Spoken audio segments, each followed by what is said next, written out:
wasiirka arrimaha dibadda Shiinaha oo ka baaqday Muqdisho oo safar u soo ahaa maanta xogol la helay oo baajinta safarkiisa xilligan keenay xasan sheekh oo fariin ka soo diray mar kale masaajid maalinnimadkii Jimcaha ahayd ee maanta mid ka mid ah culimada waaweyn ee reer Somaliland fariisinkiisuna yahay Boorame oo markan si adag uga hadlay waxa ku saliiday culimada Soomaaliya markan Somaliland culimada jooga koonfurta bal fiirso ee ka waramaya Somaliland wax ka sheegaya ee waxbay qaladaad ku sheegaya ee balaayada akhriyaya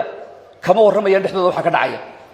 xamar wala isku dilaya wala boobay xoolaha ummadda la boobaya wala isdilaya wadaad ka waramaya ma jiro kusoo dhaw daawashada muuqaalka oo dhameystiran haddii aad nagu cusub tahay nagu soo biiro hore aad noola joogtayna waad mahadsan tahay muuqaalkana laygare aan ku bilaabo madaxweynaha Soomaaliya xasan sheekh maxamuud ayaa sheegay in dadka Soomaalidu aanay wadaagin dan iyo arrimo deegaan isku qabiil la'aan ay ahayn balse waxa kaliya ee ay wadaagaan markan tahay diinta Islaamka xasan sheekh oo ka hadlayay maanta masaajid ku yaala magaalada Muqdisho waxa hadalkiisa ka mid ahaa ummadda Soomaaliyeed kaliya inay u dhaxayso diinta Islaamka oo ay yihiin kala qabiil kala deegaan kala dano iyo waliba kala ujeedooyin iyo kala afkaar hase ahaatee xasan sheekh iyo dawladdiisa ayaa barihii ugu dambeeyay iyo sanadahanba waxa laga kari lahaa geeska Somaliland xasan oo inta badan aanay iswaafaqin doodihiisa kala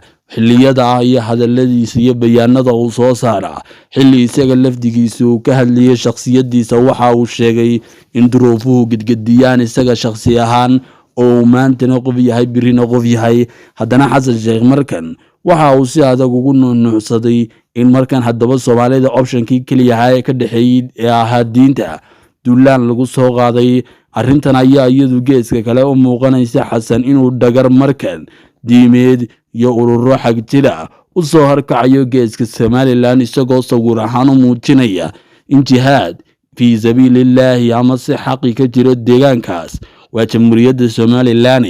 oo markan loo baahan yahay in loo jihaysto dhankeeda dhanka kale waxa uu fariin u diray kooxaha xag jirka ee dirirtu ka dhaxayso isla iyaga kuwaasuu sheegay haddii ay run sheegayaan inay sameeyaan tallaabooyin hortabin leh waa arrin aad looga amakaago hase ahaatee fariinta xasan sheekh waxay ku koobnayd nuxurkeeduna ahaa Soomaalidu inuu garowsan yahay inaan deegaan dan siyaasiya iyo arrimo kale oo xitaa ay ka mid tahay arrinta qabiilku aanay ka dhaxaynin balse ay ka dhaxaysay diinta Islaamka tiina duulaan ay ku soo qaaday dawlad kale oo cadow sidaa darteed loo baahan yahay jihaad waa madaxweynihii ugu horreeyay ee ku dhawaaqa in kooxaha argagixisada ay iska garabsadaan sidii ay ugu duuli lahaayeen dawlad kale sidoo kale xasan sheekh ayaa hadda ka hor soo jeediyay arrin ahayd in markan ururada xag jirka ay haystaan yihiin walaalo Soomaaliyeed sidaa darteed kaarka niira ee Soomaaliya dhalashada ay qaadanayaan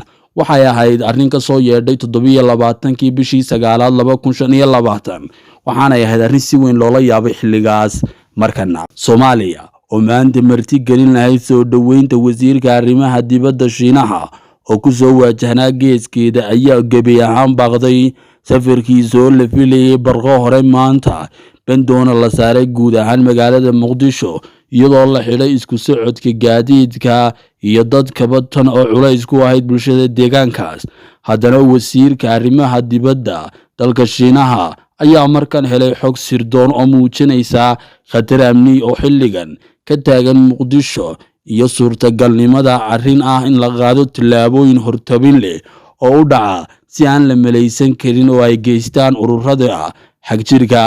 waata keentay baaqashada safarkiisa 2 saacadood ka hor inta aanu ka soo duulin goobtii uu ku sugnaa ee aanu soo jahaysanin geeska Soomaaliya iyo Muqdisho mas'uuliyiinta Soomaaliya oo isku diyaariyay soo dhaweynta wasiirka bandoona ka dhigay magaalada ayaa ku war helay call telephone oo kula soo xiriiray wasiirka arrimaha dibadda Shiinaha iyo wuxuudii uu watay oo markan sheegay inay baaqdeen markii ay heleen xogo sirdoon oo ay ka heleen taliska Turkiga ee Soomaaliya kaasoo muujiyay inay suuragal tahay maalinnimadkan Jimcaha ee maanta inay qarxyo ka dhacaan magaalada Muqdisho sidaa darteed uu baaqday wasiirkii arrimaha dibadda ee Shiinuhu maanta waxay ahayd maalin kale oo culimada Somaliland masaajidada Somaliland gudaheeda ay fariimo adag uga direen culimadii banaanbaxa ka sameynaysay Soomaaliya gaar ahaan Muqdisho kuwaasoo dahjirka Daason Tale iyo degmooyin kala duwan oo Muqdisho iskugu soo saaray caruurtii madrasadaha haween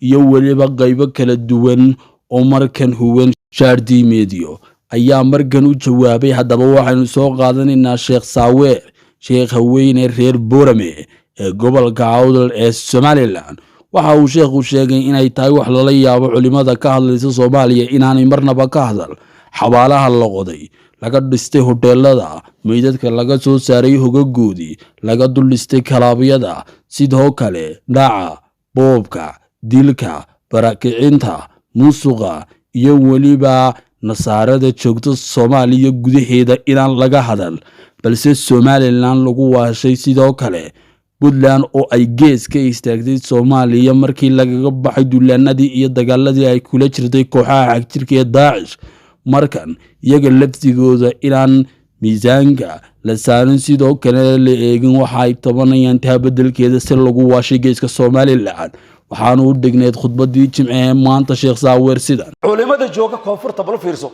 ee ka waramaya Somaliland wax ka sheegaya ee waxbay qaladaad ku sheegaya ee balaayada akhriyaya kama waramayaan dhexdooda waxa ka dhacaya. xamar wala isku dilaya wala boobay xoolaha umada la boobaya wala isdilaya walaad ka waramaya ma jiro. halkan Puntland way go'day way kuwan waxay istamxuha saliyada laga furay dhexdooda go'day kama waramaya. Somaliland ka waramaya waxa Somaliland ka galay nadaayada waxaan maxay ahayd waxa weeye waxa mushkiladayna waxa weeye qofku waa inuu diinta runta ka sheego.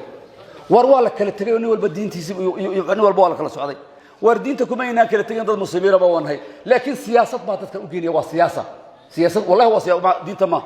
xabaalaha la faqayo 5,000 oo xabaalood xamar waxa la faqay 5,000 oo xabaalood in ka badan baa la faqay oo halkii xabaasha laga faqay budal baa laga dhigay wadaadka hadana ma jiro.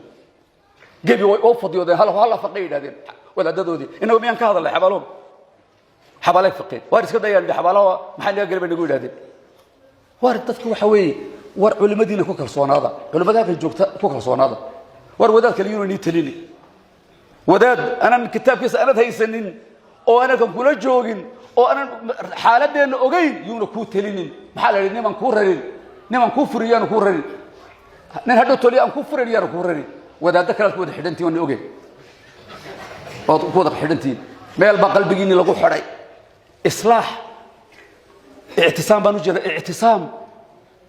meel walba iyaga danaysanaya oo diinta muxuuha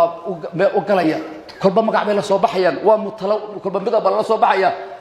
halkan dadka culimadiina ka talaysa ama islaax ay noo haadaan ama اعتصام ay noo haadaan ama suufi ay noo haadaan waxay doonay ay noo haadaan culimada halka joogtoon ba culimayniya war taam aaminaysin